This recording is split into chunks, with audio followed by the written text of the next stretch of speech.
Good evening, listener, and welcome to Mr. Spike's Bedtime Stories. I do hope you are sitting comfortably. You are? Very good. Then I shall begin tonight's tale. The Demoiselle 10 by Robert Chambers. Chapter 2. I awoke next morning with the music of the horn in my ears, and leaping out of the ancient bed went to a curtained window where the sunlight filtered through little deep-set panes. The horn ceased as I looked into the court below. A man, who might have been brother to the two falconers of the night before, stood in the midst of a pack of hounds. A curved horn was strapped over his back, and in his hand he held a long-lashed whip. The dogs whined and yelped, dancing around him in anticipation. There was the stamp of horses, too, in the walled yard. "Mount!" cried a voice in Breton, and with a clatter of hoofs the two falconers, with falcons upon their wrists, rode into the courtyard among the hounds. Then I heard another voice, which sent the blood throbbing through my heart. "Piriou Louis, hunt the hounds well, and spare neither spur nor whip. Thou, Raoul, and thou, Gaston, see that the epervier does not prove himself niais. And if it be best in your judgment, faites courtoisie à l'oiseau. Jardiner an oiseau like the muet there on Hastur's wrist is not difficult, but thou, Raoul, mayst not find it so simple to govern that Hagarde. Twice last week he foamed au vif, and lost the becade, although he is used to the lure. The bird acts like a stupid branchier. Paître un Hagarde n'est pas si facile." Was I dreaming? The old language of falconry which I had read in yellow manuscripts, the old forgotten French of the Middle Ages, was sounding in my ears, while the hounds bayed and the hawk's bells tinkled accompaniment to the stamping horses. She spoke again in the sweet forgotten language. "If you would rather attach the longe and leave thy Hagarde au bloc, Raoul, I shall say nothing, for it were a pity to spoil so fair a day's sport with an ill-trained sourd. Essimer abaisse, it is possibly the best way. Ça lui donnera des reins. I was perhaps hasty with the bird. It takes time to pass à la filière and the exercice d'escape." Then the falconer Raoul bowed in his stirrups and replied, "If it be the pleasure of Mademoiselle, I shall keep the hawk." "It is my wish," she answered. "Falconry I know, but you have yet to give me many a lesson in hautosserie, my poor Raoul. Sieur Piriou Louis, mount!" The huntsman sprang into an archway, and in an instant returned, mounted upon a strong black horse, followed by a piqueur also mounted. "Ah!" she cried joyously. "Speed, Glemaric-René! Speed, speed all! Sound thy horn, Sieur Piriou!" The silvery music of the hunting horn filled the courtyard. The hounds sprang through the gateway, and galloping hoofbeats plunged out of the paved court, loud on the drawbridge, suddenly muffled, then lost in the heather and bracken of the moors. Distant and more distant sounded the horn, until it became so faint that the sudden carol of a soaring lark drowned it in my ears. I heard the voice below responding to some call from within the house. "I do not regret the chase. I will go another time. Courtesy to the stranger, Pelagie, remember." And a feeble voice came quavering from within the house. "Courtoisie." I stripped and rubbed myself from head to foot in the huge earthen basin of icy water which stood upon the stone floor at the foot of my bed. Then I looked about for my clothes. They were gone, but on a settle near the door lay a heap of garments which I inspected with astonishment. As my clothes had vanished, I was compelled to attire myself in the costume which had evidently been placed there for me to wear while my own clothes dried. Everything was there: cap, shoes, and hunting doublet of silvery grey homespun. But the close-fitting costume and seamless shoes belonged to another century, and I remembered the strange costumes of the three falconers in the courtyard. I was sure that it was not the modern dress of any portion of France or Brittany, but not until I was dressed and stood before a mirror between the windows did I realize that I was dressed much more like a young huntsman of the Middle Ages than like a Breton of that day. I hesitated and picked up the cap. Should I go down and present myself in that strange guise? There seemed to be no help for it. My own clothes were gone, and there was no bell in the ancient chamber to call a servant. So I contented myself with removing a short hawk's feather from the cap, and opening the door went downstairs. By the fireplace in the large room at the foot of the stairs, an old Breton woman sat spinning with a distaff. She looked up at me when I appeared, and smiling frankly wished me health in the Breton language, to which I laughingly replied in French. At the same moment, my hostess appeared, and returned my salutation with a grace and dignity that sent a thrill to my heart. Her lovely head, with its dark, curly hair, was crowned with a headdress which set all doubts as to the epoch of my own costume at rest. Her slender figure was exquisitely set off in a homespun hunting gown edged with silver, and on her gauntlet-covered wrist she bore one of her petted hawks. With perfect simplicity she took my hand and led me into the garden in the court, and seating herself before a table invited me very sweetly to sit beside her. Then she asked me in her soft, quaint accent how I had passed the night, and whether I was very much inconvenienced by wearing the clothes which old Pelagie had put there for me while I slept. I looked at my own clothes and shoes drying in the sun by the garden wall, and hated them. What horrors they were compared with the graceful costume which I now wore. I told her this laughing, but she agreed with me very seriously. "We will throw them away," she said in a quiet voice. In my astonishment, I attempted to explain that I not only could not think of accepting clothes from anybody, although for all I knew it might be the custom of hospitality in that part of the country, but that I should cut an impossible figure if I returned to France clothed as I was then. She laughed and tossed her pretty head, saying something in old French which I did not understand, and then Pelagie trotted out with a tray on which stood 2 bowls of milk, a loaf of white bread, fruit, a platter of honeycomb, and a flagon of deep red wine. "You see, I have not yet broken my fast, because I wished you to eat with me, but I am very hungry," she smiled. "I would rather die than forget one word of what you have said," I blurted out, while my cheeks burned. "She will think me mad," I added to myself, but she turned to me with sparkling eyes. "Ah," she murmured, "then monsieur knows all that there is of chivalry." She crossed herself and broke bread. I sat and watched her white hands, not daring to raise my eyes to hers. "Will you not eat?" she asked. "Why do you look so troubled?" Ah, why? I knew it now. I knew I would give my life to touch with my lips those rosy palms. I understood now that from the moment when I looked into her dark eyes there on the moor last night, I had loved her. My great and sudden passion left me speechless. "Are you ill at ease?" she asked again. Then, like a man who pronounces his own doom, I answered in a low voice, "Yes, I am ill at ease for love of you."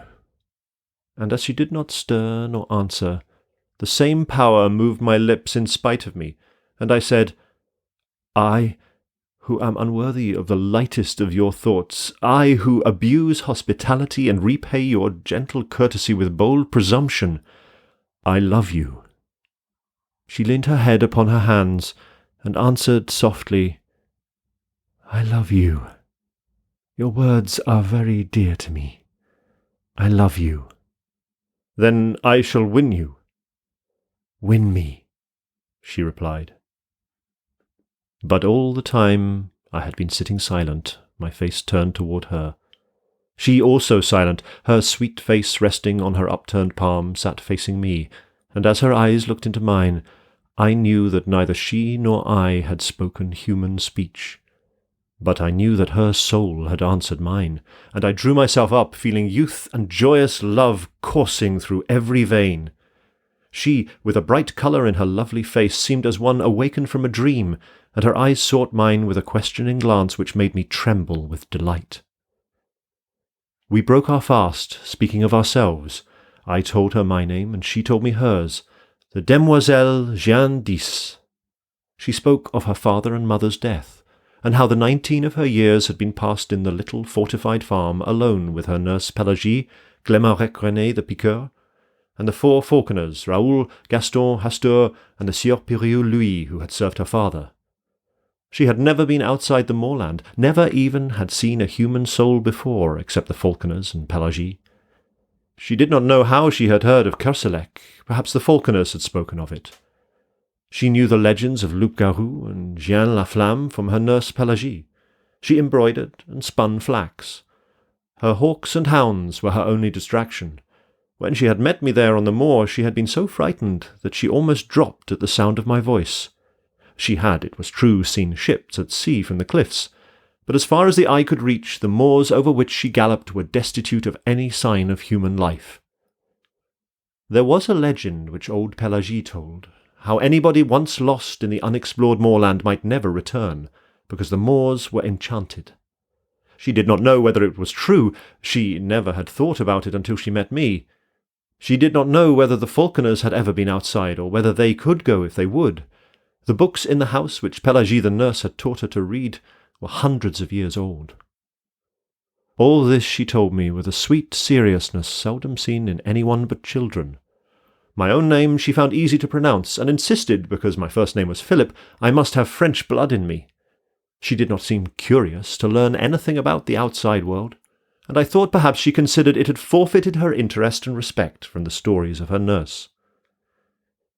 We were still sitting at the table, and she was throwing grapes to the small field birds which came fearlessly to our very feet. I began to speak in a vague way of going, but she would not hear of it, and before I knew it I had promised to stay a week and hunt with hawk and hound in their company. I had also obtained permission to come again from Kerselec and visit her after my return. "Why," she said innocently, "I do not know what I should do if you never came back." And I, knowing that I had no right to awaken her with the sudden shock which the avowal of my own love would bring to her, sat silent, hardly daring to breathe. "Will you come very often?" she asked. "Very often," I said. "Every day?" "Every day." "Oh," she sighed, "I am very happy. Come and see my hawks." She rose and took my hand again with a childlike innocence of possession, and we walked through the garden and fruit trees to a grassy lawn which was bordered by a brook. Over the lawn were scattered 15 or 20 stumps of trees partially embedded in the grass, and upon all of these except 2 sat falcons. They were attached to the stumps by thongs, which were in turn fastened with steel rivets to their legs just above the talons. A little stream of pure spring water flowed in a winding course within easy distance of each perch. The birds set up a clamour when the girl appeared, but she went from one to another, caressing some, taking others for an instant upon her wrist, or stooping to adjust their jesses. "Are they not pretty?" she said. "See, here is a falcon gentil. We call it ignoble, because it takes the quarry in direct chase. This is a blue falcon. In falconry we call it noble, because it rises over the quarry, and wheeling drops upon it from above. This white bird is a gerfalcon from the north. It is also noble. Here is a merlin, and this tiercelet is a falcon heronat." I asked her how she had learnt the old language of falconry. She did not remember, but thought her father must have taught it to her when she was very young. Then she led me away and showed me the young falcons still in the nest. "These are termed niais in falconry," she explained. "A branchier is the young bird which is just able to leave the nest and hop from branch to branch.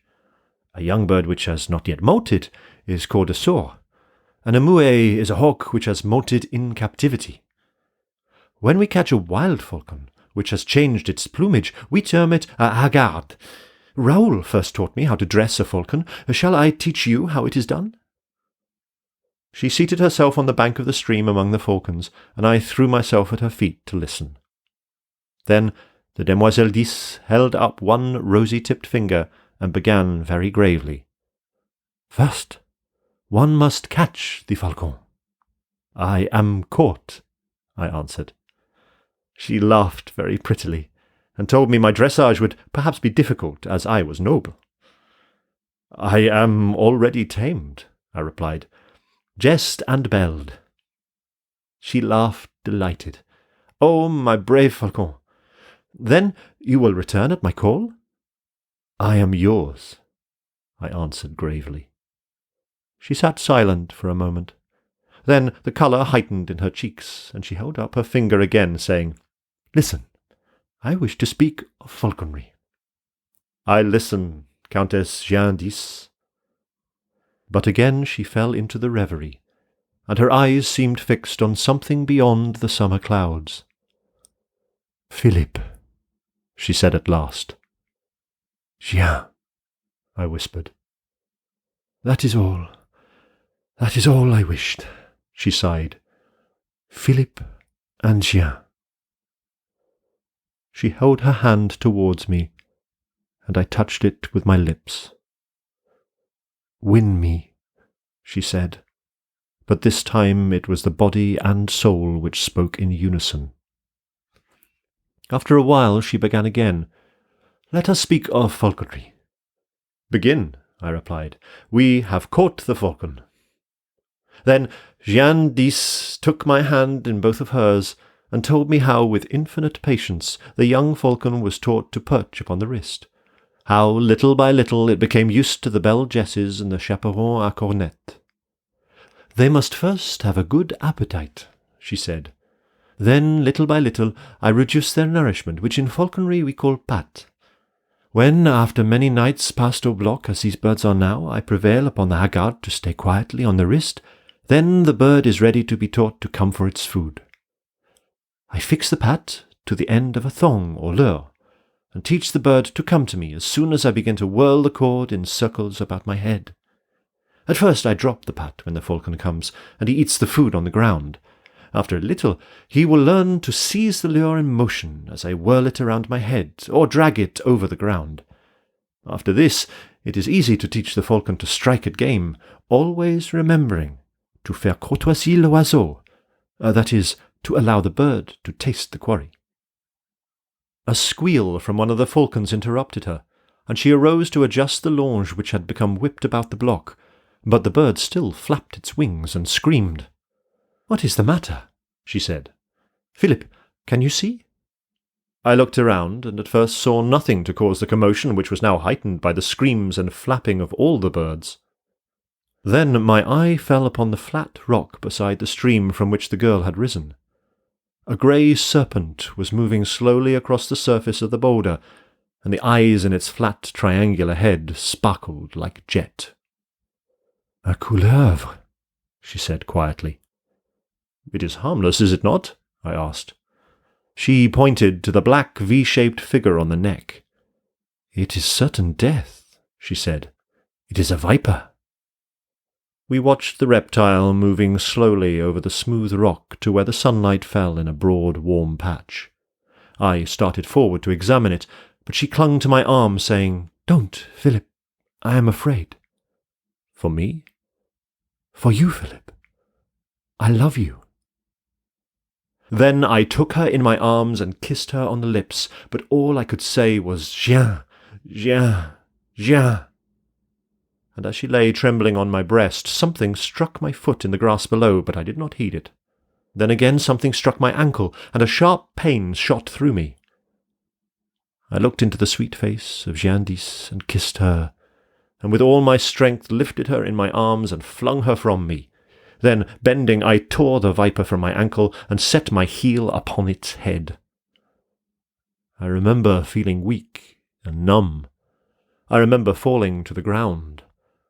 Through my slowly glazing eyes I saw Jeanne's white face bending close to mine, and when the light in my eyes went out, I still felt her arms about my neck and her soft cheek against my drawn lips. When I opened my eyes, I looked around in terror. Jeanne was gone. I saw the stream and the flat rock. I saw the crushed viper in the grass beside me, but the hawks and blocks had disappeared. I sprang to my feet. The garden, the fruit trees, the drawbridge and the walled court were gone. I stared stupidly at a heap of crumbling ruins, ivy-covered and grey, through which great trees had pushed their way. I crept forward, dragging my numbed foot, and as I moved, a falcon sailed from the treetops among the ruins, and soaring, mounting in narrowing circles, faded and vanished in the clouds above. Jean! Jean! I cried, but my voice died on my lips, and I fell on my knees among the weeds. And as God willed it, I, not knowing, had fallen kneeling before a crumbling shrine carved in stone for our Mother of Sorrows. I saw the sad face of the Virgin wrought in the cold stone. I saw the cross and thorns at her feet, and beneath it I read, Pray for the soul of the Demoiselle Jeanne d'Is, who died in her youth for love of Philip, a stranger, A.D. 1573. But upon the icy slab lay a woman's glove, still warm and fragrant.